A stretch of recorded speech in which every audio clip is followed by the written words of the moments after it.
Muito bem, vamos dar início então ao nosso evento. Quero acolher a todos os nossos alunos, todos os inscritos para esse curso, alunos da Faculdade Pan-Americana, também alunos do Unicuritiba e demais instituições de ensino, que nessa manhã vem prestigiar esse importante evento sobre o Pacto Global e a Agenda 2030. Eu quero acolher de modo muito especial a visita ilustre da professora Maria da Glória Colucci, que nessa manhã nos honra com a sua presença. Eu tive a alegria de ser colega de docência da professora por muitos anos no Unicuritiba, e fico aqui muito feliz em poder compartilhar deste momento com ela. Professora, seja muito bem-vinda, sinta-se acolhida aqui no nosso ambiente, embora estejamos no ambiente virtual, mas se sinta acolhida no nosso meio. Obrigada. Estamos bastante honrados com a presença e com o aceite da senhora para estar aqui conosco nesta manhã. Obrigada. Eu vou ler para vocês que estão nos acompanhando o currículo da professora Maria da Glória, para que vocês possam conhecer um pouquinho da trajetória acadêmica dessa advogada, dessa professora, que durante boa parte da sua vida dedicou aí o seu tempo com a academia, com a produção acadêmica. Então, a professora Maria da Glória Colucci é advogada, é mestre em Direito Público pela Universidade Federal do Paraná, é especialista em Filosofia do Direito pela PUC Paraná, é professora adjunta aposentada da Universidade Federal do Paraná, professora titular de Teoria do Direito no Unicuritiba de 1978 a 2021, orientadora do grupo de pesquisas em Biodireito e Bioética, JUSBIT, do ano de 2001 a 2021, membro do Instituto dos Advogados do Paraná, membro da Comissão do Pacto Global da OAB Paraná, membro da Comissão de Direito Educacional e Políticas Públicas em Educação, advogada, mestre em Direito Público pela Universidade Federal do Paraná, especialista em Filosofia do Direito, membro da Comissão de Direito à Cidadania, membro da Associação Brasileira de Mulheres de Carreira Jurídica, membro da Academia Virtual Internacional de Poesia, Arte e Filosofia, membro do Comitê de Ética em Pesquisa em Seres Humanos do Unicuritiba, de 2018 a 2021, recebeu o prêmio Professor João Crisóstomo Arnes, no ano de 2019, na Câmara Municipal de Curitiba, membro da Comissão de Direito à Cidade, membro da Associação Brasileira de Mulheres da Carreira Jurídica, membro da Academia Virtual de Poesia, acho que aqui ficou repetido, e é a professora Maria da Glória Colucci, que nesta manhã vai nos orientar, nos conduzir aqui nas reflexões a respeito da Agenda 2030. Professora, seja muito bem-vinda mais uma vez. Eu quero já de imediato passar a palavra para a senhora e também dizer para todos que estão nos acompanhando pelo YouTube que, se vocês quiserem enviar perguntas para a professora Maria da Glória, poderão fazê-lo por meio do chat do canal do YouTube, que nós repassaremos para que a professora, ao término da sua exposição, possa responder. A palavra é da senhora. Muito obrigado, professora. Seja bem-vinda. Bom dia a todos. Eu agradeço muito a oportunidade que me foi oferecida pelo professor Edmar, mas deixando bem claro que tudo o que nós conseguimos ser e fazer até agora, na verdade, tem como principal resultado amizades sólidas e respeitosas como esta, que eu tenho com o professor Edmar, um jovem professor muito talentoso, muito preparado, dedicado a estudar e escrever e editar sobre a filosofia. Eu deixei grandes amigos ali, construí grandes amizades no Unicuritiba, pelo tempo que lá estive, e foi uma instituição a qual eu dediquei grande parte da minha vida e é uma instituição pela qual eu tenho grande apreço e admiração. O tema que foi aqui proposto, transformando o nosso mundo, o primeiro slide, transformando o nosso mundo, a agenda para o desenvolvimento sustentável, é sem dúvida desafiante, uma vez que possui uma série de conteúdos representados por uma declaração, e essa declaração, que foi uma declaração extensa, proposta, levou cerca de 2 anos para ser elaborada e finalmente aprovada e votada pela ONU em 2015. Então, isso quer dizer que nós faremos um esforço realmente significativo para resumir os principais pontos dessa declaração, uma vez que a declaração teve signatários entre estados, membros da comunidade internacional, é exemplo do Brasil, e esses estados, então, se comprometeram a estar implementando e cumprindo a agenda. O segundo slide, na verdade, aparece o meu nome, né, que já foi citado, né, acredito que o ensino, o magistério, dentre as muitas profissões, sem dúvida é uma missão divina, né, todo professor tem uma missão divina, não só de transmitir o conhecimento, mas também de transmitir valores, o respeito ao próximo, lembrando que o principal valor que se sobrepõe a qualquer outro valor é, sem dúvida, a pessoa. O ser humano deve ser o centro de todas as nossas considerações e esforços. Eu agradeço muito a presença de todos e vamos procurar, como disse, da forma mais sucinta possível, desenvolver a temática que foi proposta.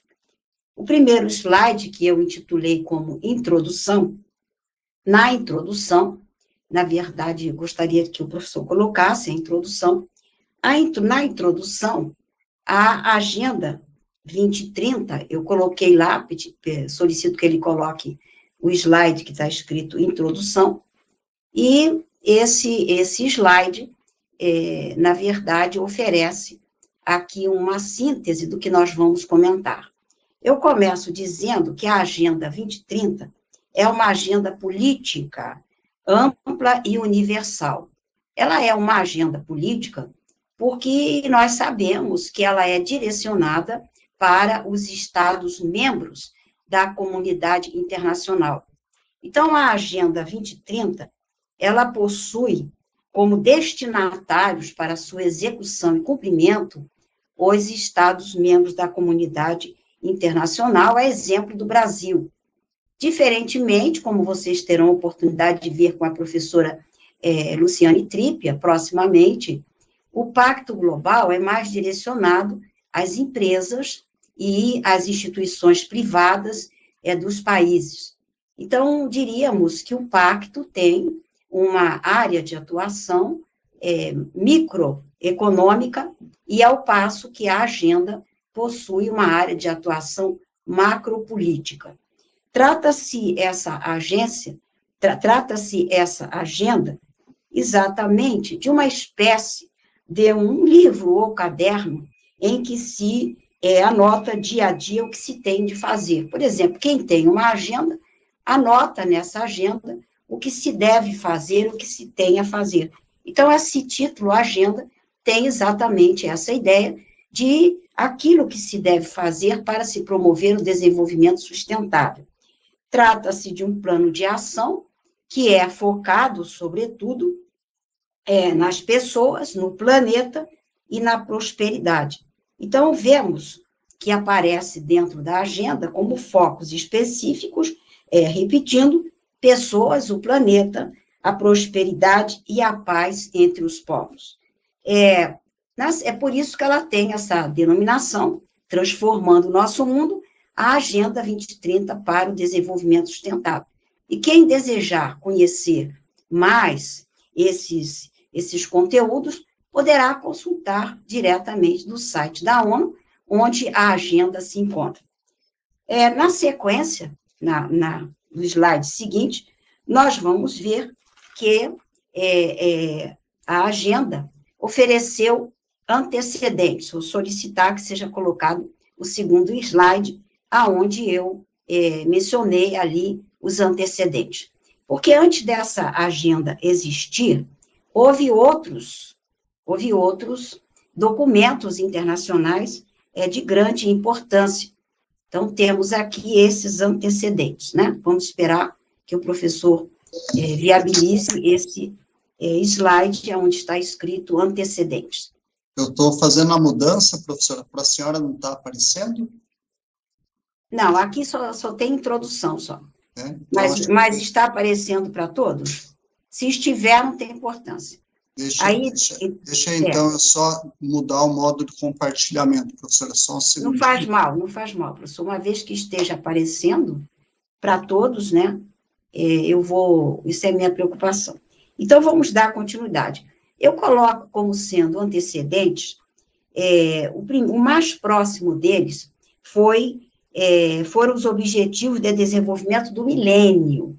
Esses Objetivos de Desenvolvimento do Milênio, eles foram elaborados por intermédio da Carta do Milênio e estiveram em vigor de 2000 a 2015.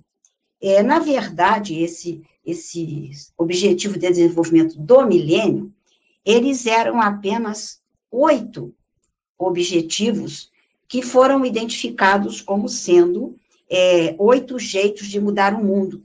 É bem interessante que esse modelo de elaboração de agendas, de cartas, gradativamente foi evoluindo, e hoje nós temos os ODS, que são aqueles da Agenda 2030, que são no total de 17. Quando nós falamos nos 8 jeitos de mudar o mundo, nós vemos que a essência desses ODM, 8 jeitos de mudar o mundo, é exatamente focada na preservação dos direitos, como o direito à vida, o direito à saúde, o direito à educação, o direito, enfim, à paz e ao bem-estar individual e coletivo. Mas quando os ODS foram elaborados, entendeu-se que esses 8 jeitos de mudar o mundo precisariam ser ampliados e vieram a se tornar 17, que se nós fizéssemos aqui uma adaptação, nós diríamos que hoje os ODS são os 17 jeitos de mudar o mundo. E pelo que eu tenho tomado conhecimento, futuramente, após 2030, entrará em vigor uma outra agenda, e ela já está sendo elaborada, já está sendo cogitada, e possivelmente ela irá chegar a uns 30 objetivos, ou no máximo 25, né, no mínimo 25. E dentre esses futuros objetivos de desenvolvimento sustentável, eu tenho tomado conhecimento que irão entrar pelo menos mais 3. Um deles voltado à proteção da velhice, uma vez que nós temos tomado conhecimento do grande número de pessoas que estão envelhecendo e que os países precisam de promover políticas públicas para as pessoas idosas. Um outro ODS que futuramente será incluído é aquele focado em as pessoas que estão ou que sofrem das chamadas doenças raras, que elas estão hoje incluídas em um dos ODS, mas certamente haverá um específico para essas pessoas que possuem, que são portadoras de doenças raras. E um terceiro, certamente, será sobre as pessoas com deficiência. Então, nós observamos aqui um aperfeiçoamento focado no caso da defesa dos direitos e da preservação da dignidade das pessoas. Também é prudente lembrar que esses ODS, que estamos agora mencionando, eles foram elaborados em Nova York, de 25 a 27 de setembro de 2015, e eles foram elaborados na sede da ONU e para vigorarem em torno de 15 anos, por isso de 2015 a 2030, e levaram 2 anos para a sua elaboração, mas antes desses 2 anos em que essa agenda foi elaborada, houve ao redor do mundo, em todos os países, reuniões, mesas redondas, E eu tive a oportunidade de participar, uns 3 anos antes, aqui na FIEP, de uma série de eventos em que foram debatidos quais seriam os principais problemas do mundo. Então, quando essa agenda foi elaborada, ela, na verdade, resumiu nos ODS aqueles problemas que, segundo a maioria dos países, seriam os principais problemas comuns a todos os seres humanos ao redor do mundo. Então, não foi um documento elaborado pela ONU isoladamente, apenas uma comissão de alta qualificação resumiu e levou depois à votação da Assembleia a declaração. Mas esses objetivos, eles foram elaborados ao redor do mundo, conforme eu disse aqui em Curitiba, nós também tivemos uma participação encaminhando as nossas reivindicações. E fica importante dizer que se pode notar, até com uma certa surpresa, né, ou mesmo com uma certa tristeza, que os problemas são exatamente os mesmos ao redor do mundo. Na sequência, iremos ver as áreas de atuação. A agenda, ela possui, né, que seria aqui o terceiro slide, não está escrito áreas de atuação, eles são, na verdade, no total de 5 áreas de atuação. Se vocês tiverem ali a oportunidade de verificar, verão que aparece a expressão 5 P's, 5 P's. Essa expressão 5 P's, ela é usada na própria declaração da agenda. Quais seriam esses 5 P's? Quais seriam essas 5 áreas de atuação? Pessoas, está aparecendo aí? Pessoas, planeta, prosperidade, paz e parceria. Eu não sei se esse slide já foi compartilhado. Então, pessoas, planeta, prosperidade, paz e parceria. Então, é exatamente por isso que são chamados os 5 P's. Isso quer dizer que os ODS, no total de 17, eles estão distribuídos entre aquelas questões que afetam diretamente as pessoas, que dizem respeito ao planeta, que afetam a prosperidade das pessoas, uma vez que a fome, a miséria, etc., afetam diretamente, e a paz e também parceria, né, a parceria colaborativa. Quando nós vemos aqui os meios, né, aparece lá, meios. Quais seriam os meios para combater, para efetivar essas áreas de atuação? Se nós temos 5 áreas de atuação, e essas 5 áreas de atuação, elas precisam ser simultaneamente tratadas, trabalhadas, aí nós já começamos a perceber que os ODS, eles são integrados e indivisíveis. Então, quer dizer que uma política pública focada na saúde, ela, na verdade, tem seus efeitos, necessariamente, uma política pública que promove a saúde das pessoas, precisa levar em consideração, por exemplo, o saneamento básico, que diz respeito mais imediatamente ao meio ambiente. Por outro lado, quando nós comentamos sobre a paz, nós sabemos que a violência urbana é um gravíssimo problema que afeta também a saúde das pessoas, uma vez que num ambiente de violência, seja violência doméstica, seja a violência urbana, seja a violência contra as mulheres, enfim, a discriminação que ocorre no ambiente social, verifica-se aqui que também a violência afeta a saúde das pessoas, e assim sucessivamente. Com esses exemplos, eu quis mostrar que esses ODS, eles estão divididos em 17 diferentes focos, diríamos assim, mas, na verdade, eles são interligados. Na sequência, nós iremos analisar os princípios, né? Que é o slide de número 4, onde está escrito princípios. Olha, sempre gostaria que o professor colocasse o slide de número 4, né? Terminamos o número 3 e agora o de número 4.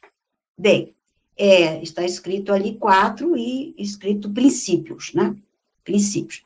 Todas as vezes que nós trabalhamos com princípios, enquanto aparecem os slides, nós devemos levar em consideração que os princípios correspondem aos fundamentos, aos alicerces para as políticas públicas, né? Apareceram já os princípios, professor, é o de número 4. Bem, então, alicerces são fundamentos, alicerces são, na verdade, as bases das políticas públicas e do desenvolvimento sustentável. Bem, esses princípios, né, eles foram incluídos na declaração da Agenda 2030. Deu para colocar, professor? Professor, para mim, eles estão aparecendo aqui, não sei se para a senhora, os princípios... A minha filha está acompanhando pelo celular e no YouTube. A minha filha está acompanhando no celular, pelo YouTube, e não está aparecendo. Não está? Eu vou compartilhar de novo aqui. Deve estar tendo algum problema aqui na transmissão. Ele vai compartilhar. Se o professor quiser compartilhar todos eles, não tem problema, que daí as pessoas vão vendo à medida que eu desenvolver, né? De repente fica mais fácil enviá-los todos, né? Não sei, não conheço. Esse nível de conhecimento ainda não alcancei. Na verdade, a tecnologia, às vezes, ela... Apareceram os princípios, mas e depois eles sumiram. Eu acho que eles não estão mudando, né, professora?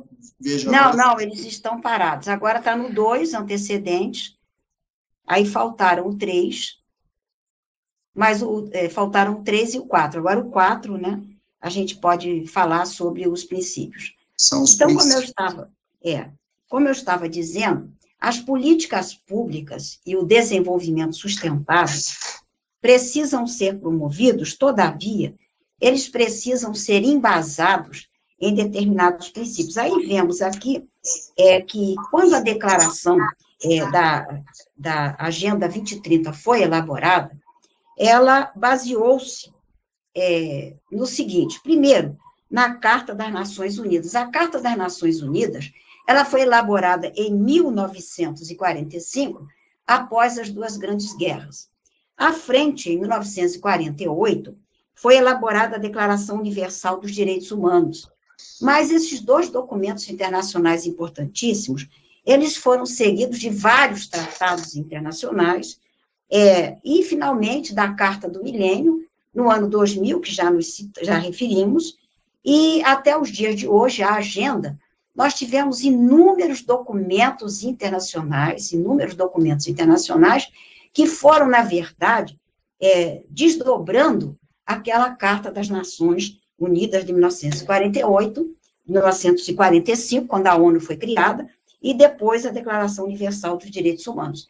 Então, quer dizer que a agenda, o Pacto Global e a Carta do Milênio, elas são a continuação daquela primitiva Carta das Nações Unidas. Os princípios que aparecem enumerados aí nos slides são apenas alguns, porque eles são muitos, né? E não haveria condições de nós citarmos todos. Eu coloquei o primeiro deles, que eu retirei da declaração, o combate à violência e ao medo, né? O combate à violência e ao medo é um dos princípios, toda e qualquer política pública de qualquer país signatário dessa declaração da Agenda 2030 deve procurar combater a violência e o medo, a violência doméstica, a violência urbana, a violência no campo, que tem sido grave em muitos lugares, o medo do desemprego, o medo da fome, o medo das doenças. Então, combater a violência e o medo é um princípio que inspira a declaração.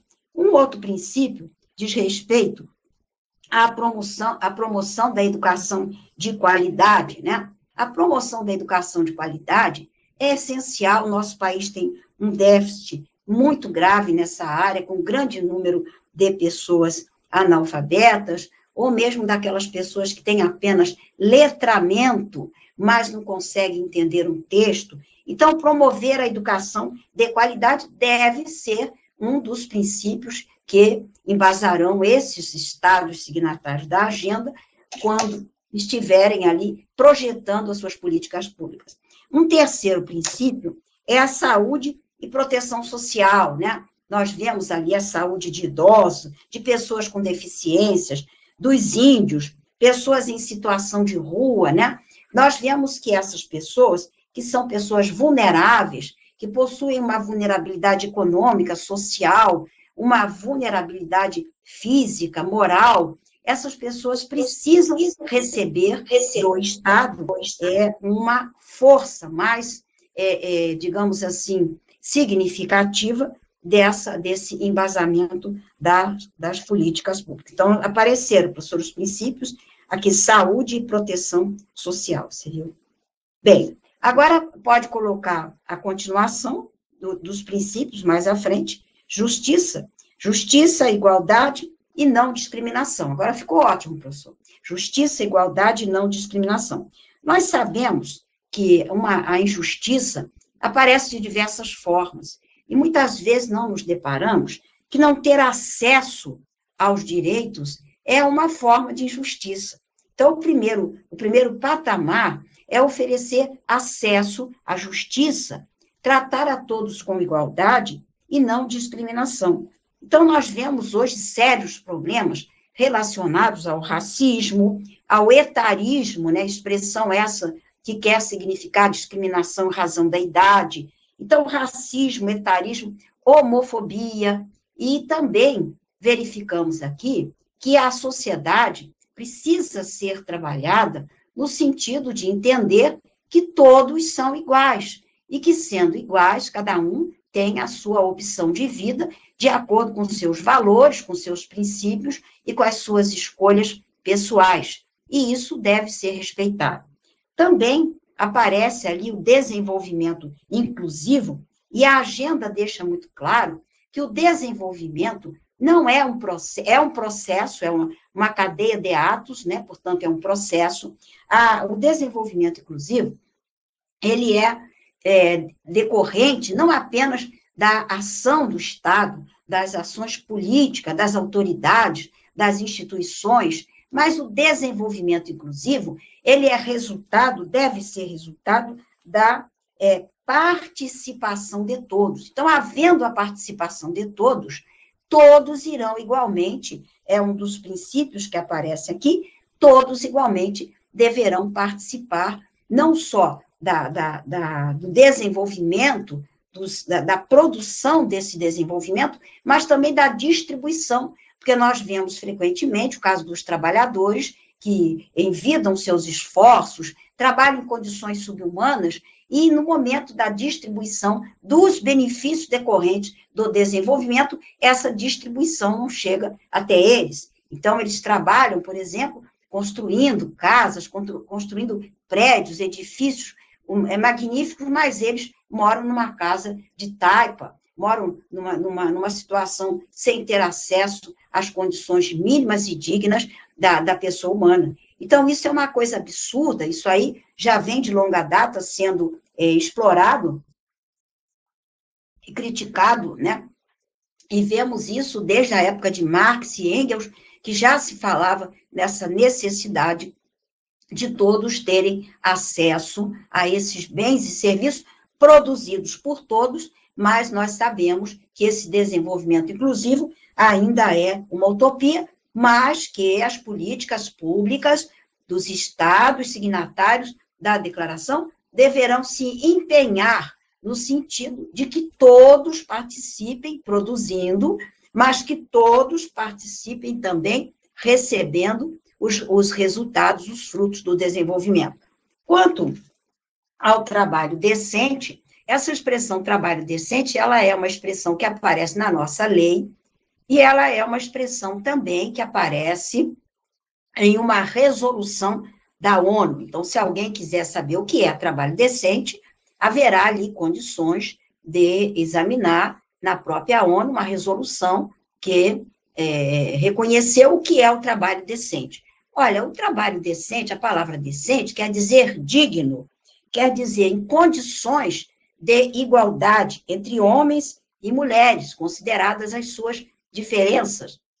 O trabalho decente, ele também exclui a possibilidade de um tratamento desumano e degradante. Então, o tratamento desumano e degradante, que a nossa Constituição, no artigo 5º, expressamente veda o tratamento desumano e degradante, nós estamos toda hora vendo pessoas que trabalham em condições subhumanas, ou seja, em situação análoga à do escravo, né? Então, alguns até usam a expressão, trabalho escravo. Não, o trabalho escravo, ele tem uma pequena diferença em relação ao trabalho análogo ao escravo. O trabalho análogo ao escravo, ele é remunerado, embora essa remuneração possa ser mínima. Na maioria das vezes, devorada essa remuneração, esse salário, pela alimentação, pela moradia. Nós vemos toda hora o Ministério do Trabalho exigindo, cobrando multas de empresas que exploram esse trabalho análogo ao escravo.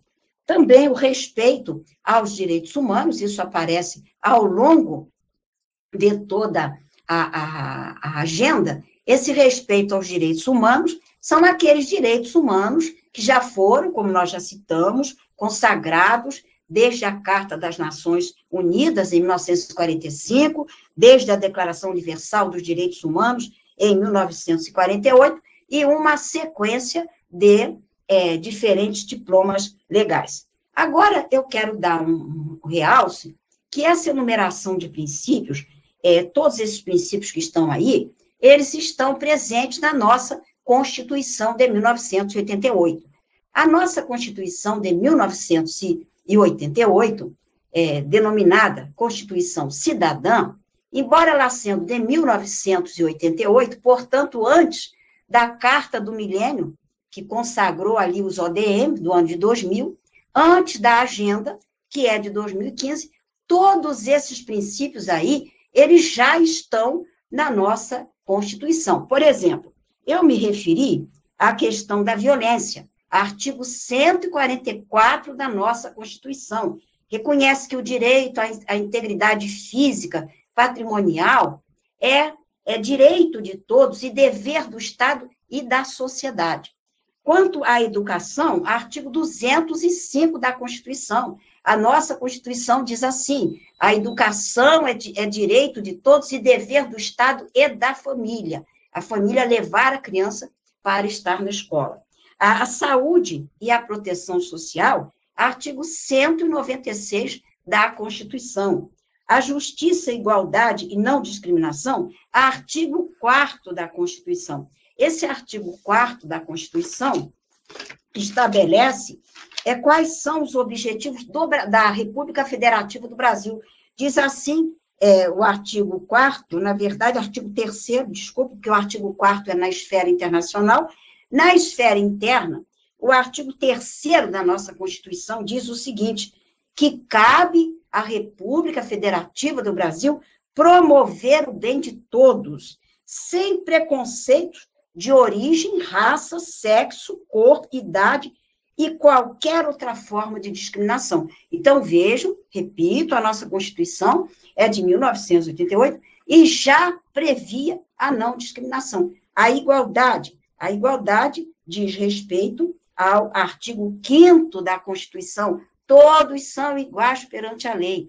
Quanto a esse princípio que foi aqui colocado, também trabalho decente, artigos, no caso, 7º, o artigo 7º e o artigo 8º da nossa Constituição, tem ali todos os direitos do trabalhador. E o respeito aos direitos humanos aparece no artigo 4º da Constituição, porque são princípios, né, que o nosso país, o nosso Estado, né, República Federativa do Brasil, no artigo 4º, expressamente nas relações internacionais, a República Federativa do Brasil, ela obedecerá à prevalência dos direitos humanos. Olha, artigo 4º, inciso 2º, prevalência dos direitos humanos. Então, no momento que eu estou aqui expondo esses princípios, o meu propósito é mostrar que a nossa Constituição, elaborada em 1988, aqui eu quero fazer um parêntese, que eu tive a oportunidade de participar pessoalmente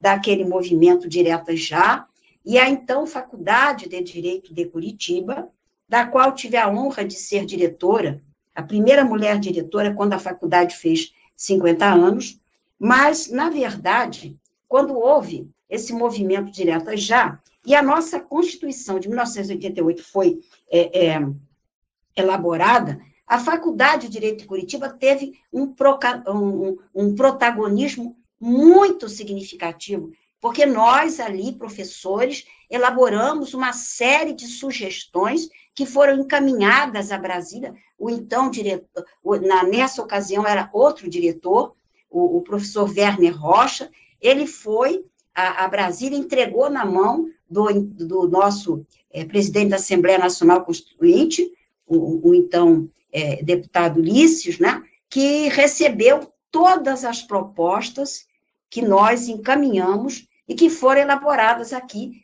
na Faculdade de Direito de Curitiba, ali na Emiliano Perneta. Então, vejam bem, a nossa Faculdade de Direito de Curitiba deu significativa contribuição para a elaboração desta Constituição. Bem, então vamos agora ver compromissos da agenda. Quais são os compromissos da agenda?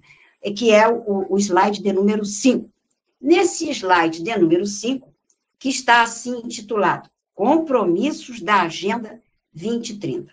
Bem, esses compromissos, eles são divididos da seguinte forma. São compromissos dos países signatários da declaração. Então, quando esses países se tornaram signatários da declaração, eles firmaram vários compromissos, porque senão não adianta, obviamente, firmar uma declaração se não assumir compromisso. Os compromissos são muitos. O primeiro dele foi respeitar a Declaração Universal dos Direitos Humanos, está expresso aquela declaração a qual eu me referi de 1948. Assegurar a soberania, os recursos e a identidade de cada povo. Então, vamos analisar, primeiramente, respeitar a Declaração Universal dos Direitos Humanos. Nós vemos que o principal compromisso é com o respeito a essa declaração, que aparece, no caso da declaração da agenda, eles repetem ao longo dessa declaração da Agenda 2030 a seguinte frase: todos os direitos a todas as pessoas em todos os lugares. Todos os direitos a todas as pessoas em todos os lugares. Isso parece óbvio, mas nós sabemos que não é bem assim que funciona, porque existem países onde as mulheres são discriminadas. Vimos aí recentemente o que ocorreu, se não me engano, no Afeganistão, que uma mulher foi morta porque estava lá com aquele lenço no cabelo que não estava adequadamente colocado. Então, isso é considerado uma ofensa ali às regras daquele país. E, então, todos os direitos a todas as pessoas em todos os lugares. Quer dizer, a universalidade desses direitos, todos os direitos a todas as pessoas, a indivisibilidade desses direitos, e em todos os lugares. A isso se chama a internacionalização dos direitos, que é objeto de estudo do direito internacional dos direitos humanos. Na sequência, assegurar a soberania, os recursos e a identidade de cada povo. Isso quer dizer especificamente focado no papel dos estados, que no exercício da sua soberania plena e permanente sobre os seus recursos e a identidade econômica, a sua atividade, que nenhum país pode explorar as riquezas e os recursos de outro país, porque isso é considerado uma violação gravíssima pela declaração. Mas nós temos visto, infelizmente, o que está acontecendo com a invasão da Rússia na Ucrânia, que não só invadiu, feriu, agrediu a soberania, mas destruiu os seus recursos humanos, seus recursos naturais, os seus recursos patrimoniais, além de lhes retirar a identidade representada pelos seus bens culturais, pelos seus valores, uma coisa absurda, uma imoralidade. E aqui eu faço uma observação que essas coisas, elas acontecem, mas elas não ficam imunes, elas não ficam imunes nem impunes, porque existe uma ordem cósmica. e essa ordem cósmica, a seu tempo, cobrará daqueles que estão agindo dessa forma um altíssimo preço. De um lado, pela ação negativa do Putin, e do outro lado, pela inércia dos seus cidadãos que estão vendo a destruição que está sendo feita na Ucrânia. Então, lembre-se disso, há uma ordem cósmica. Nada fica simplesmente de mão beijada, não. Haverá um retorno, infelizmente, né? Esse retorno será muito pesado para a Rússia. Bem, o terceiro, vou pedir para o professor passar o slide seguinte, combater a pobreza, a fome, a desnutrição, a violência. Claro, isso foco, sem dúvida, que são ali as pessoas. Então, os países signatários da declaração, eles têm o compromisso de combater a pobreza, a fome, a desnutrição. Por exemplo, o combate à fome no nosso país teve na figura do Betinho, há muitos anos atrás, o começo daquele Brasil Sem Fome, e nós tivemos ali, eu tenho um estudo muito específico sobre isso, que poderá, numa oportunidade, ser visto. Isso não é algo da agora, isso já é bem antigo. Bem, então, dito isso, o terceiro, nesse slide, aparece promover a educação, a igualdade, a agricultura sustentável, segurança. Então, isso daqui, os meios de implementação, nós veremos na sequência. Aí diz assim, naquele slide que nós estamos analisando, de número 5, aparece ali a agricultura sustentável. Olha, minha gente, a agricultura sustentável é um assunto, né? Professor, é o slide de número 5 que nós estamos. O slide de número 5. Então, no slide de número 5, nós temos escrito ali que cada estado deverá desenvolver uma agricultura sustentável. Vamos trabalhar só com essa expressão, agricultura sustentável, porque ela diz respeito exatamente ao meio ambiente. Então, quais são as políticas públicas que os países signatários da Agenda 2030 deverão implementar? São políticas públicas que deverão analisar e impedir os impactos negativos da degradação ambiental. Por exemplo, se o Brasil estiver implementando uma política pública, ele deverá, na verdade, combater a desertificação, as secas, a escassez de água doce, a perda da biodiversidade, fauna e flora, políticas públicas que irão procurar combater no nosso país as mudanças climáticas, aqueles efeitos, né, que vêm a causar mudanças climáticas. O aumento da temperatura global, o aumento do nível do mar, sobretudo aquelas zonas costeiras, nós sabemos que hoje têm sido feitos alargamentos da orla marítima, e não se sabe exatamente quais os efeitos que esse alargamento da orla marítima, de praias, etc., que tem uma finalidade turística, econômica, social, muito importante, mas não se sabe ainda quais são os efeitos sobre o meio ambiente. Combater o desmatamento ilegal, né? O descongelamento das geleiras, que nós não temos isso, e a poluição atmosférica. Então, o que eu estou dizendo aqui é aquilo que a COP26, eu vou pedir ao professor, professor, promover ali a agricultura sustentável. Dito isso, vejam bem, tudo isso que foi dito aqui foi objeto de debate na COP26, quando se projetou até 2050 a emissão de carbono zero. Quer dizer, é uma coisa assim utópica, né? Que todos os países do mundo inteiro tudo farão para que essa emissão não exista. Dito isso, vamos agora ver o slide de número 6, meios de implementação. Quais são os meios de implementação? Olha, eles são muitos, eu pensei alguns, né?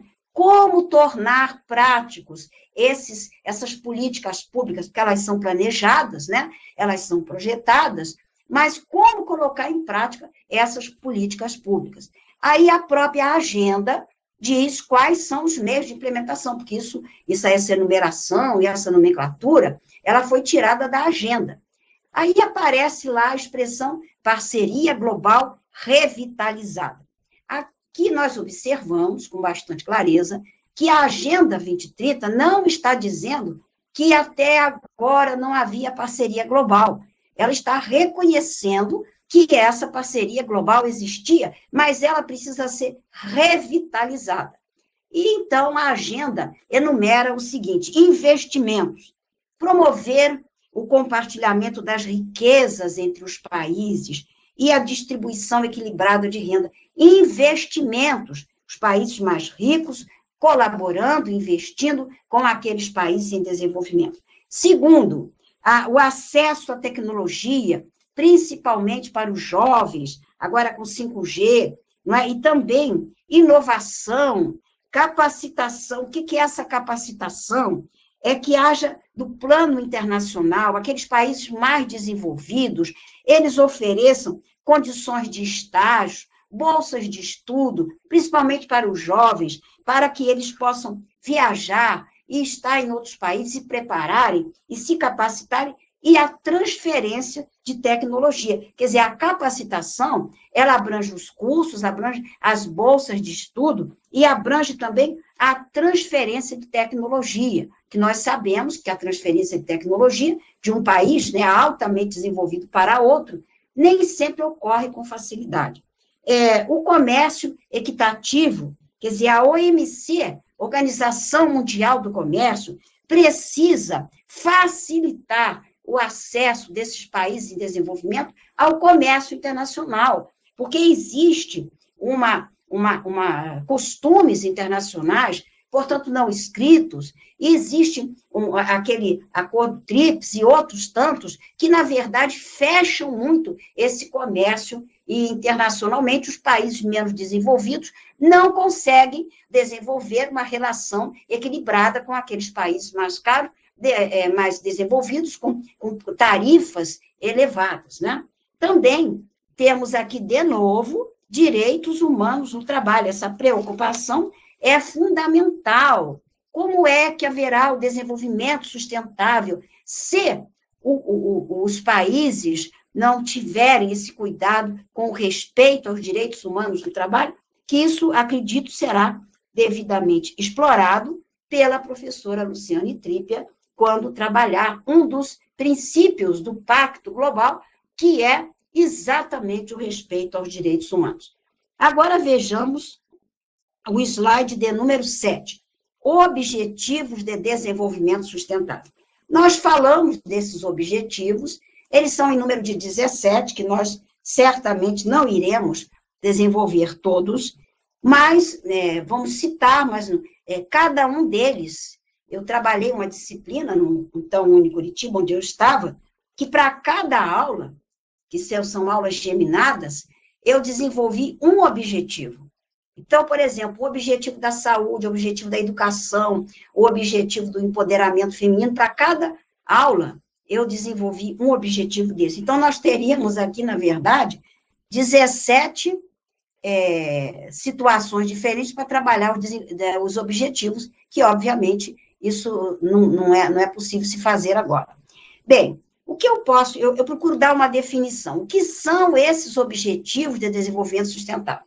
Eles são sínteses dos principais problemas, considerados desafios, a serem combatidos pelos 93 países. Problemas a serem combatidos e desafios a serem enfrentados. O que é que, na verdade, se pretende com esses 17 objetivos? Como eles foram elaborados? Quando a gente lê a declaração, que é densa, verifica-se que, ao final, depois de tudo que foi discutido, debatido, comentado, eles fazem uma espécie de diríamos assim, uma palavra assim, um resumão. E dizem, bem, diante de tudo que nós discutimos aqui, elaboramos, em síntese, esses são os objetivos. E lá, espera-se que os 193 países signatários da agenda, que eles ofereça uma sintonia. Os países signatários da declaração deverão oferecer uma sintonia em relação às suas políticas públicas de desenvolvimento sustentável. Sintonia na questão da saúde, isso se dá por parcerias, né? Isso se dá pela transferência de tecnologia, isso se dá, enfim, pelo preparo de médicos, de professores, de pessoas que terão essa sintonia para que haja entre os países signatários da agenda um interesse comum, uma convergência, e que as políticas públicas, as experiências, os resultados, os recursos, sejam todos compartilhados. Mas existem algumas questões sistêmicas. A agenda coloca assim, cada país possui questões muito peculiares, que são chamadas, de uma forma assim, muito gentil, questões sistêmicas, né? São problemas que se arrastam indefinidamente. Por exemplo, uma questão sistêmica que é citada é a corrupção. Nós temos uma dificuldade muito grande de implementar os recursos, porque a corrupção desvia. Também a desordem fiscal, valores altos, muito altos, dos impostos, dos tributos, impedem que as empresas, as pessoas, consigam, na verdade, se realizar como pessoas, uma vez que esses valores são corroídos pelos tributos. Também o despreparo dos governantes. Eu acho que esse é o problema maior de todos, a ignorância, o despreparo, que, infelizmente, a grande maioria que chega lá, ele não sabe nem falar, nem escrever, e começa, então, a propor, entre aspas, políticas que são muito mais do interesse deles e dos seus apaniguados do que propriamente da nação. A capacitação, um problema sério é a capacitação estatística. Nós temos um déficit muito grande na questão estatística para colheita e interpretação de dados, porque a agenda possui lá em Nova York, um setor, uma equipe de trabalho que recebe todos esses dados de todos esses países para fazer um acompanhamento e uma aferição de como esses ODS estão sendo implementados em cada país. Então, não existe, por exemplo, no nosso país, nós ainda temos uma dificuldade muito grande nas estatísticas, não só na colheita dos dados, para verificar como cada ODS está indo, mas também para a interpretação desses dados. Então, precisa-se da formação de muitos matemáticos e estatísticos para o estudo e interpretação desses dados e verificação onde precisa investir mais, na saúde, na educação, etc. E esse levantamento, ele é feito pela estatística. O direito possui uma área muito interessante chamada jurimetria. Quem quiser ler sobre esse assunto, poderá ler sobre a jurimetria. A jurimetria é uma área do direito que estuda os dados estatísticos, esses levantamentos, para então o legislador, no momento que ele vai elaborar a lei, ele se socorre desses dados estatísticos para elaborar leis que venham exatamente a promover essas políticas públicas. E terminamos, né, na sequência, eu peço ao professor que passe o slide de número 8, que nós temos aqui, finalmente, os Objetivos de Desenvolvimento Sustentável. Considerando que eles são, na verdade, 17, e esses desenhos, esses símbolos que estão aí, eles se encontram todos disponíveis, como disse, no site da ONU. E cada um desses símbolos, ele possui uma frase, 2 frases, que correspondem à síntese, quer dizer, depois que se debateu a questão da pobreza lá na ONU e se elaborou a declaração, o que ficou? Ficou o ODS 1.1, que diz assim, acabar com a pobreza em todas as suas formas e em todos os lugares. Então, esse ODS 1 tem como palavra principal pobreza, combater a pobreza. Para haver o desenvolvimento sustentável, é necessário que haja o combate à pobreza. Também aqui é interessante citar que esses símbolos que estão aí, eles foram elaborados por um brasileiro, que ele elaborou esses símbolos para o nosso país, para facilitar a divulgação nos lugares, e fica mais fácil, né? Dizem que uma imagem vale mais do que 1000 palavras. Então, ele fez essas imagens, esses ícones, e a ONU achou tão bem feito que pediu autorização e usa hoje esses símbolos aí, esses ícones, para cada um dos ODS. O segundo ODS é assegurar uma vida saudável e promover o bem-estar para todos em todas as... Não, desculpe, ODS 2. Acabar com a fome. Então, a palavra-chave aqui é a fome. Alcançar a segurança alimentar. Por exemplo, nós temos uma lei de política nutricional e alimentar extensa, já é muito antiga essa lei, e é interessante que nessa lei aparece a água como sendo um alimento. Bem, e muitas populações não têm acesso à água como potável. Eu até possuo um texto que se encontra no meu blog, cujo título é Fome de Água. Então, a pessoa pode ter fome de água, sim, porque a água é alimento.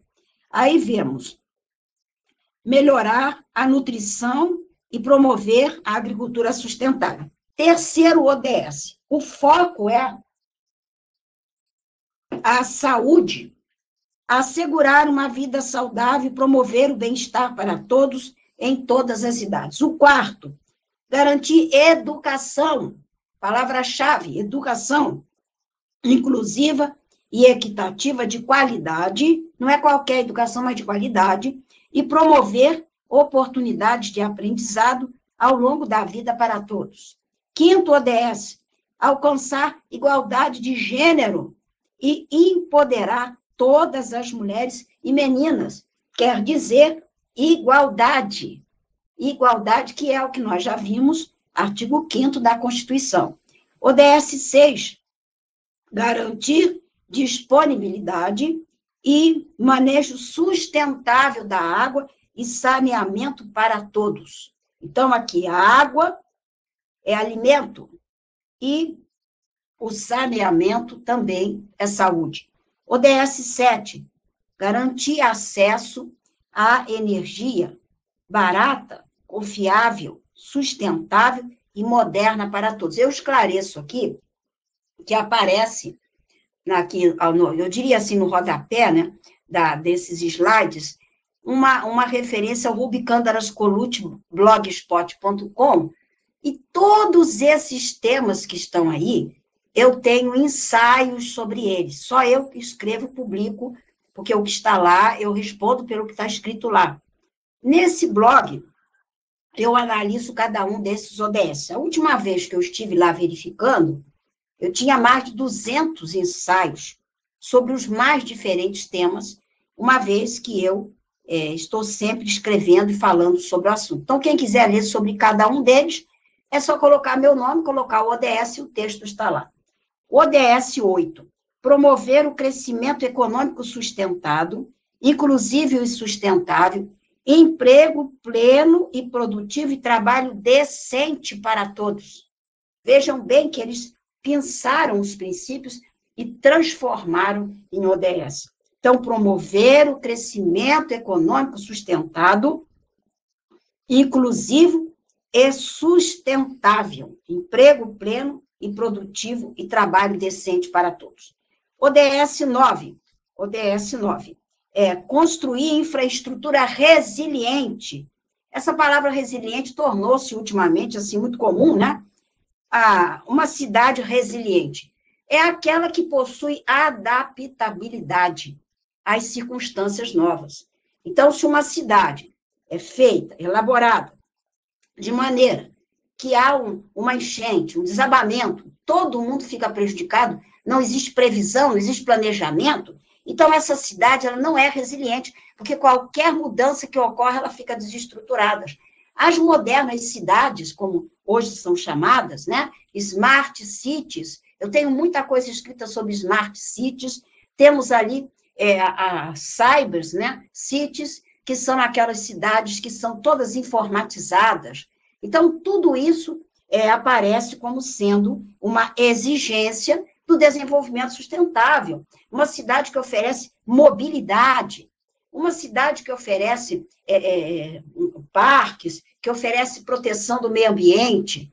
ODS 9, construir infraestrutura resiliente. ODS 10, reduzir, eu vou ler o 9, construir infraestrutura resiliente, promover a industrialização inclusiva e sustentável. Depois nós vamos dar uma atenção especial a essa palavra sustentável, porque ela aparece bastante. A industrialização inclusiva e sustentável e fomentar a inovação. Olha, cidades, smart cities, são cidades inovadoras. As cidades antigas têm uma grande importância, uma grande contribuição à cultura dos povos, mas muitas vezes elas não acompanham a inovação na comunicação, nos transportes coletivos, na mobilidade, no arruamento daquela cidade, de maneira que as pessoas vivem numa cidade sem condições de que essa cidade venha acompanhar ali essa evolução. O ODS 10, reduzir a desigualdade entre os países e dentro deles. Olha aqui, igualdade é uma questão fundamental que aparece dentro da declaração. ODS 11, tornar as cidades e os assentamentos humanos inclusivos, seguros, resilientes e sustentáveis. Cidades e assentamentos. Esses assentamentos, hoje essa expressão é usada para cobrir aquelas comunidades que se desenvolveram ao redor das cidades e que muitas vezes não oferecem, na grande maioria das vezes, segurança, higiene, acesso à água, saneamento básico. Então, esses assentamentos humanos, eles precisam ser igualmente beneficiados pelo bom trato que a cidade deve oferecer, até porque as pessoas que vivem lá pagam impostos, são cidadãos, são pessoas que têm direitos e que nem sempre os administradores, gestores das cidades, veem esses assentamentos como precisando de ter um olhar apropriado. ODS 12, assegurar padrões de consumo e produção sustentáveis. O que é padrão de consumo? É o consumo consciente, é aquele consumo que não destrói o meio ambiente. Só sobre esse consumo consciente, eu tenho um grande número de textos no meu blog Rubicândaras Colucci.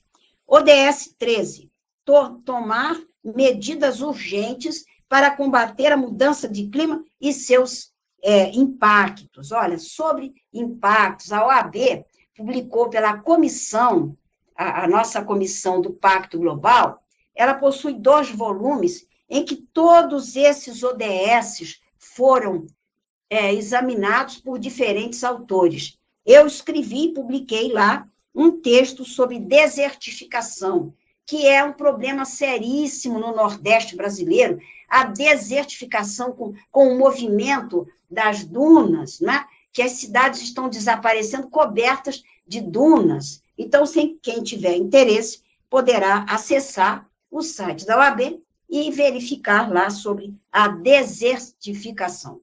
ODS 14, conservar e promover o uso sustentável dos oceanos, mares e recursos marinhos para o desenvolvimento sustentável. Então, o uso sustentável dos oceanos, a poluição marítima, é uma coisa terrível. A poluição aérea, que muitas vezes nós já temos, há longo tempo, percebido, todos nós percebemos que ficamos doentes, temos problemas respiratórios, etc., e vimos isso recentemente na pandemia, como isso comprometeu a vida de muitas pessoas, mas nem sempre os oceanos são vistos com essa dimensão de que eles estão sendo poluídos, destruídos e contaminados. ODS 15, proteger, recuperar e promover o uso sustentável dos ecossistemas terrestres, gerir de forma sustentável as florestas, combater a desertificação, bem como deter e reverter a degradação do solo e a perda da biodiversidade. ODS 16, promover sociedades pacíficas. A paz é um dos 5 P's, né, que nós vimos ali, que a agenda, ela possui 5 P's, e para cada um desses P's aparece aqui um ODS. Promover sociedades pacíficas e inclusivas para o desenvolvimento sustentável, proporcionar o acesso à justiça para todos e construir instituições eficazes, responsáveis e inclusivas em todos os níveis, instituições públicas e privadas. Um problema seríssimo nas instituições privadas é que nem sempre essas instituições privadas levam em consideração o passivo social. Então, elas recebem ali a remuneração pelos seus serviços, pelos seus produtos, mas a sociedade sofre impactos que elas ignoram. Então, aqui, nós temos um documento chamado assim, o documento da ONU, O Futuro que Queremos. Se alguém quiser, pode consultar, O Futuro que Queremos. Nesse documento da ONU, aparece ali uma preocupação muito grande com os stakeholders. Quem são os stakeholders? São aquelas pessoas que, de uma forma indireta, são afetadas pela empresa. De uma forma direta, mas, sobretudo, de uma forma indireta, é o vizinho que é incomodado com a poluição lá do apito da fábrica, da fumaça da fábrica. É a pessoa que vai andando pela rua e está sendo construído um prédio e tem aqueles vários materiais ali jogados no meio da rua, pedra, areia, tudo jogado. Essas pessoas que não têm, na maioria das vezes, no nosso país, devido à falta de esclarecimento, a noção de que elas têm direito de serem respeitadas, porque elas estão dentre aqueles que são chamados os stakeholders. Bem, ODS 17, fortalecer os mecanismos de implantação e revitalizar a parceria global para o desenvolvimento sustentável. Eu vou aproveitar aqui e dizer, falamos em sustentabilidade, como eu disse, trata-se de uma temática muito extensa, e eu desenvolvi uma relação da sustentabilidade nesses encontros da OAB para advogados e estudantes de direito, e que eu trabalhei ali os 5, 6 níveis da sustentabilidade. Então, o que é o desenvolvimento sustentável? Eu fiz um conceito, né? Como todo conceito, ele está em fase de aperfeiçoamento. Eu disse assim, o desenvolvimento sustentável deve ser o resultado da interação, circular, e o equilíbrio entre os planos econômico, político, jurídico, social e ambiental. Então, o desenvolvimento sustentável, naquela visão antiga, só o ambiental, isso foi como surgiu a sustentabilidade ambiental.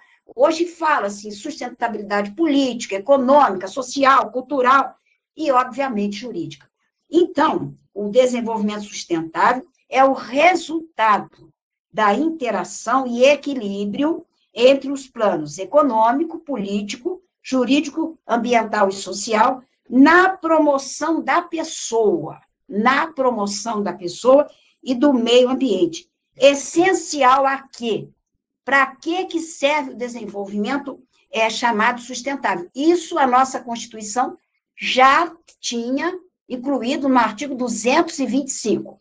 Sadia qualidade de vida. O desenvolvimento sustentável existe para promover a sadia qualidade de vida. A existência digna. Artigo 170 da Constituição diz que a atividade econômica deve promover a existência digna e a justiça social. Então, promover a sadia qualidade de vida, a existência digna a todos os seres vivos, fauna e flora. Nenhum ser vivo é mais importante do que outro. Pelo contrário, nós devemos ter uma visão antropocêntrica, responsável. O ser humano é responsável, ele não é dono do meio ambiente. Ele é o ser responsável por esse meio ambiente. Com isso, vou pedir ao professor para colocar o slide referente às considerações finais. Nós vemos, coloquei ali acompanhamento e avaliação. O acompanhamento, ele é feito por uma equipe de trabalho. Lá na ONU existe uma equipe de trabalho que faz o acompanhamento, porque os relatórios são enviados pelos países signatários, para a questão principal desse acompanhamento é em relação ao endividamento dos países. Nós sabemos, né, que a dívida pública, ela sobe, por isso que é necessário que haja um teto de gastos, né, internamente, e a finalidade de controlar o endividamento, promover o financiamento da dívida. Olha aí o Banco Mundial, né, que gosta um bocado de promover o financiamento da dívida, né? Alívio da dívida mediante empréstimos internacionais, reestruturação da dívida interna dos países e sólida gestão da dívida, preparando esses gestores. Essa equipe de trabalho, ela existe nas áreas de ciência, tecnologia e inovação. Visa essa equipe de trabalho fazer uma avaliação e acompanhamento de como esses ODS estão sendo desenvolvidos em cada país. Também promover parcerias público-privadas. Então, acompanhamento, avaliação, a promoção de parcerias público-privadas para que os países possam alcançar, promover os ODS. Então, quando vocês tiverem oportunidade de consultar ali a agenda, vocês vão ver que aparece assim, o objetivo, as metas, por exemplo, esse objetivo aqui deve promover o quê? No âmbito da saúde, cada país tem as suas metas. Então, digamos que a meta seja, na questão da saúde, a saúde materno-infantil, ou então, na área da saúde pública, o saneamento básico. Então, para cada ODS, existem metas, porque é uma enormidade de problemas, muitos desafios, então tem que ser elegidas umas metas. Metas, depois estratégias, depois indicadores. Então, nós temos objetivos, metas, estratégias e indicadores. E, então, esses relatórios são enviados para lá. Os indicadores, eles são feitos a partir dos dados estatísticos que eu já citei. Existe, na verdade, essa equipe de trabalho, sinalizando, ela é constituída de representantes dos vários organismos da ONU, das várias entidades da ONU.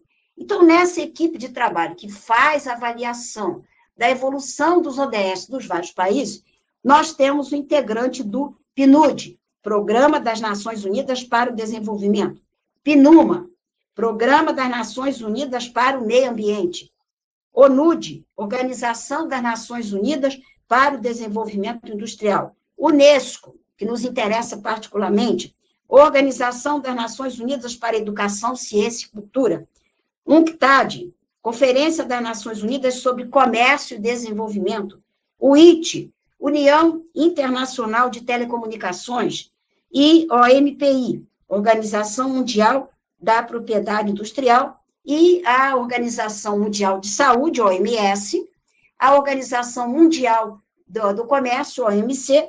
Então, essa equipe de trabalho ela é constituída de integrantes desses vários organismos internos, entidades da ONU, para verificar, na área da saúde, a Organização Mundial de Saúde vê quais são os progressos que estão sendo ali feitos por aquele país, na área econômica, na área do comércio internacional, e assim sucessivamente.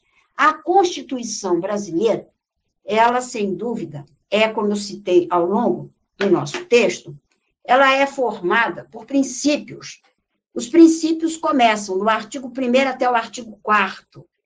Do artigo 1º até o artigo 4º, nós temos no âmbito interno, do artigo 1º até o artigo 3º, e no artigo 4º, nós temos princípios na esfera internacional, aonde aparece ali a prevalência dos direitos humanos e a colaboração. Gente, essa Constituição é de 88, mas ela dialoga perfeitamente com a nossa Constituição.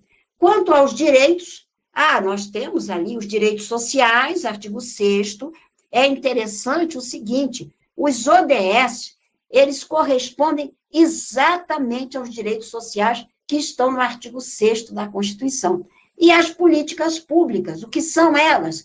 São ações práticas de implementação desses ODS. Então, nós vemos, né, na sequência, nós temos as referências, né? Vou pedir ao professor para colocar as referências, o slide de número 10. Essas referências, a Constituição da República Federativa do Brasil, vários textos do blog Rubicandras Colucci, por favor, o slide seguinte, professor. Além desse, nós temos o PNUD, Programa das Nações Unidas para o Desenvolvimento, e a ONU, a agenda que nós fizemos essa síntese aqui, transformando o nosso mundo, a Agenda 2030 para o Desenvolvimento Sustentável, onde tudo que foi aqui analisado se encontra lá, né? Eu não cheguei, assim, a contar quantas páginas ela tem, porque eu sempre imprimo, né, porque fica mais fácil para eu estudar. Ela tem cerca de 50 páginas.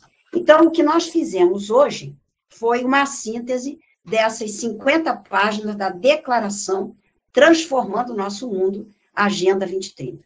Eu agradeço muito a oportunidade e me coloco aqui, né, à disposição para eventuais perguntas, sempre esclarecendo que o máximo que pode acontecer é que eu não saiba responder, mas isso a gente estuda e descobre a resposta. Pois não, professor? Muito obrigado, professora Maria da Glória. Parabéns pela belíssima exposição, pela clareza. Acho que a senhora fez aí, em 1h15, um excelente apanhado para que os alunos consigam entender, né, um pouco do histórico, né, dos antecedentes dessa agenda e também dos objetivos que ela propõe. É claro que nós precisaríamos de muito mais tempo para aprofundar esses objetivos, mas a senhora já conseguiu ali situá-los, de modo que os alunos poderão agora desenvolver outras pesquisas e até mesmo ler os textos que a senhora tem a respeito de cada um desses objetivos de desenvolvimento sustentável. Nós temos algumas perguntas, professoras, que foram enviadas por alguns alunos que estão nos acompanhando pelo YouTube, mas antes, eu queria só provocar aqui, professora, uma reflexão a respeito da proposta da Agenda 2030 com relação à atuação dos indivíduos. Porque, às vezes, a gente pensa, né, que essa é uma proposta apenas para os estados, eles têm que desenvolver políticas públicas, precisam implementar esses objetivos no seu modo de administrar o Estado. Mas é um erro pensar assim, né, professor? Uma vez que também o cidadão e as empresas privadas, elas têm uma responsabilidade social e são convidadas a abraçar essa agenda, né? Sim, eu creio que o caminho que nós podemos encontrar é o Pacto Global, que a professora vai analisar, uma vez que são as empresas, os cidadãos, etc. Mas, independentemente disso, nós temos um instrumento que é previsto na Constituição, que são as audiências públicas, em que o cidadão poderá aparecer, encaminhar projetos, solicitações, problemas das suas áreas. E, como foi visto para a agenda, o desenvolvimento sustentável não é uma via de mão única. Ele pressupõe, primeiro, a participação do cidadão mediante projetos, mediante, enfim, uma série de meios como essas audiências públicas, e também observa-se aqui que isso decorre muito do nível de conhecimento das pessoas. Por exemplo, nos ambientes acadêmicos, por meio de projetos, por meio de debates e conferências, essa universidade, esse grupo, pode elaborar algum tipo de contribuição para a questão do aperfeiçoamento da educação, do acesso, enfim, às minorias, aos direitos, etc., a OAB faz esse trabalho. A OAB tem contribuído grandemente para a implementação da agenda.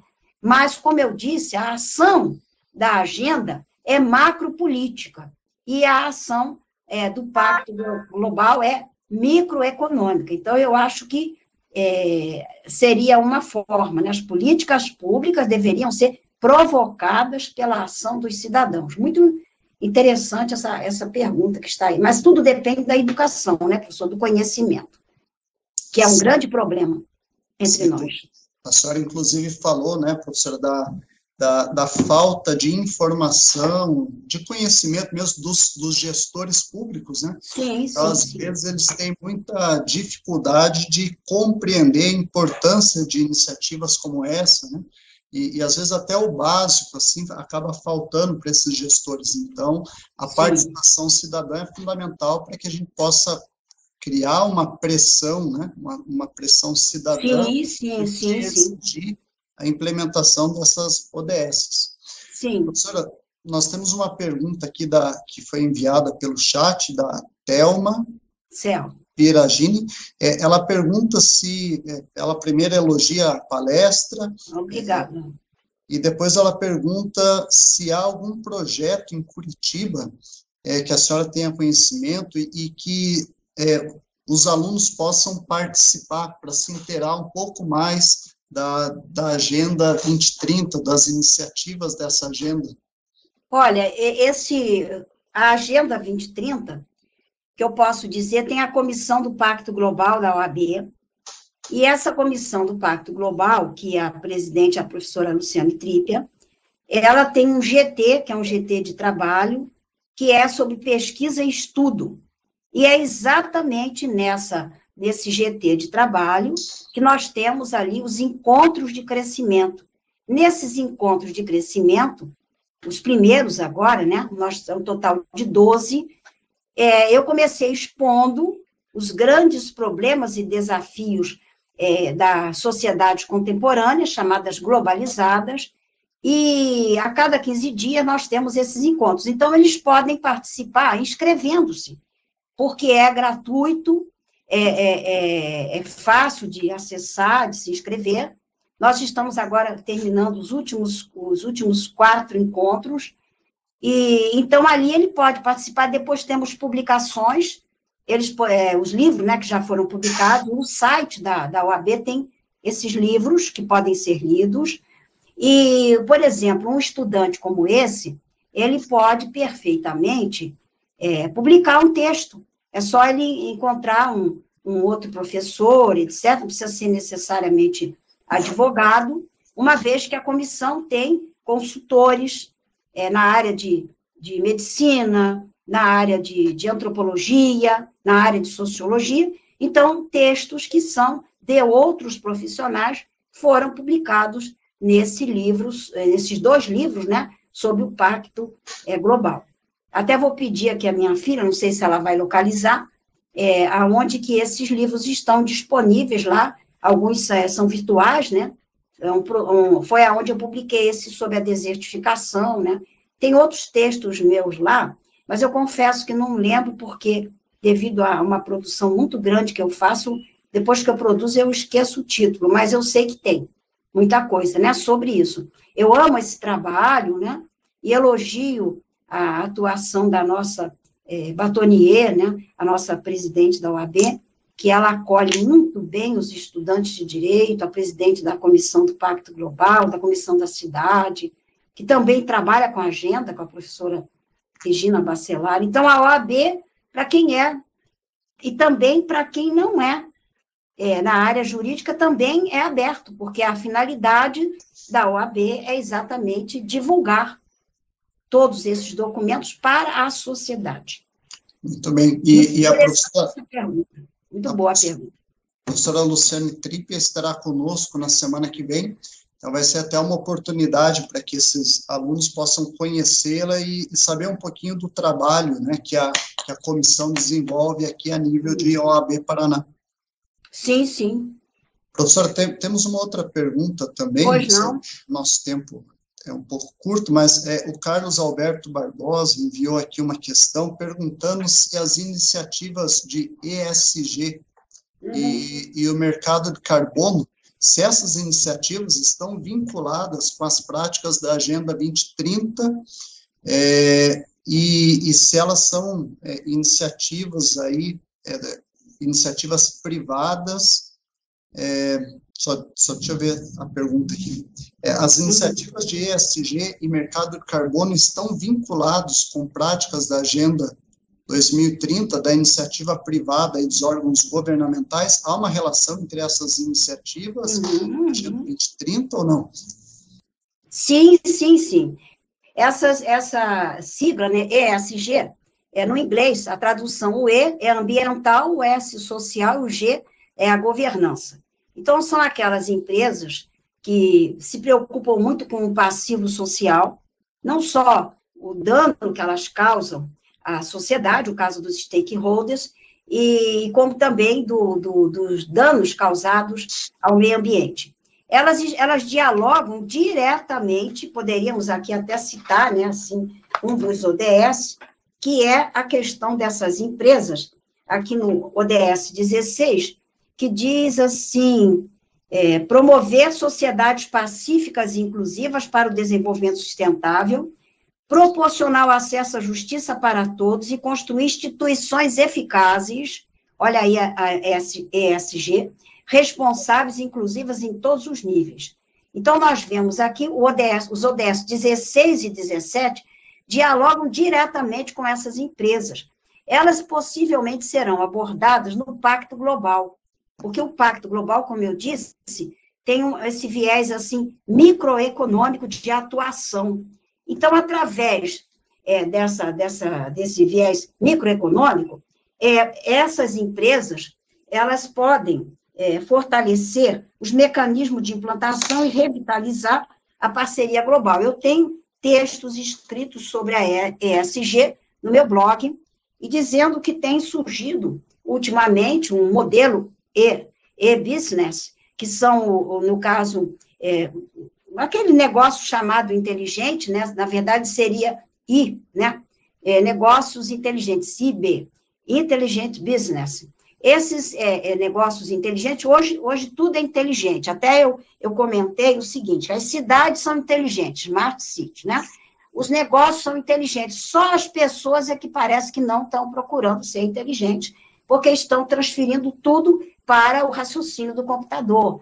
Então, hoje, infelizmente, né, eu como professora, eu já sou uma mulher idosa, eu sou uma pessoa, assim, digamos, rabugenta, então eu estou vendo que os alunos, eles transferem tudo para o computador. Aí você pergunta, o que você sabe sobre isso? Aí ele acessa, não, ele não sabe, ele está vendo lá porque nunca estudou aquilo. Então, nós precisamos desenvolver entre os alunos um espírito de busca do conhecimento, que é a alma da filosofia, não é, professor? É buscar o conhecimento. Então, a pessoa transfere tudo para o celular, que, na verdade, também é smart, né? Tudo é smart. Quem não é smart é o cidadão. E tem também uma outra coisa que é irritante, né? Que é a questão da sensibilidade. Tudo é sensível ao toque, à respiração, ao digital, menos as pessoas que estão deixando de ser sensíveis. É aquela, digamos assim, sociedade líquida, né? Do Bauman, que o professor conhece. Tudo é sensível, tudo é inteligente, menos a pessoa. Desculpe aí que eu sou assim mesmo, todo mundo que me conhece sabe que eu sou assim. Mas esse é o grande desafio, né, professora? É tentar despertar a consciência. Despertar a consciência. As pessoas pensarem, né, que sociedade que nós queremos construir, né?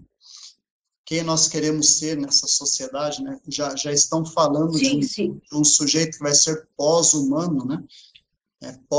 Tudo pós-verdade, pós-moderno, agora falam de pós-humano, né? Mas quem nós Existe um livro do Francis Fukuyama, né? Nosso Futuro Pós-Humano. Exato. Esse livro, pelo que eu estou sabendo, ele já está até superado, né, professor? Eu não sei hoje o pós-humano que o professor está falando. Qual é o pós-humano? Eu vi esses dias um tal de smart contract.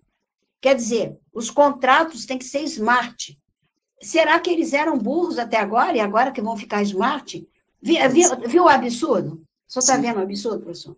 Sim, esses são os desafios do nosso tempo. Professora Maria da Glória, eu preciso agradecer aqui a sua generosa participação aqui nesse Fique à vontade, evento. foi um prazer. Esperamos que a senhora possa nos receber em outros momentos, fazer aí outras atividades com a nossa instituição. Estamos felizes com a presença e por poder desfrutar um pouco aí do conhecimento. Certo, pois não, professor, foi um prazer. Então, muito obrigado. Eu quero, em nome da Faculdade Pan-Americana, em nome da professora Ana Cristina, que é a coordenadora do curso de Direito, agradecer pela sua participação e esperamos reencontrá-la em breve. Até mais, professor. Um abraço a todos e destacando aí que essa última pergunta, né, sobre as ESG, existe publicações também no site da OAB, né? Existe, se eu não estou enganado, uma comissão lá que só está trabalhando com isso, sabe? O pessoal lá é bem atualizado, diríamos assim, esperto. Sim, que bom, muito bom. E agradecemos também a todos que nos acompanharam ao vivo pelo YouTube e aqueles que irão assistir também essa gravação posteriormente. Muito obrigado pela companhia de vocês. Um bom almoço para todos. Professor, um grande abraço para a senhora e até um próximo encontro. Fique à vontade, professor. Até mais. Um abraço. Até mais. Tchau, tchau.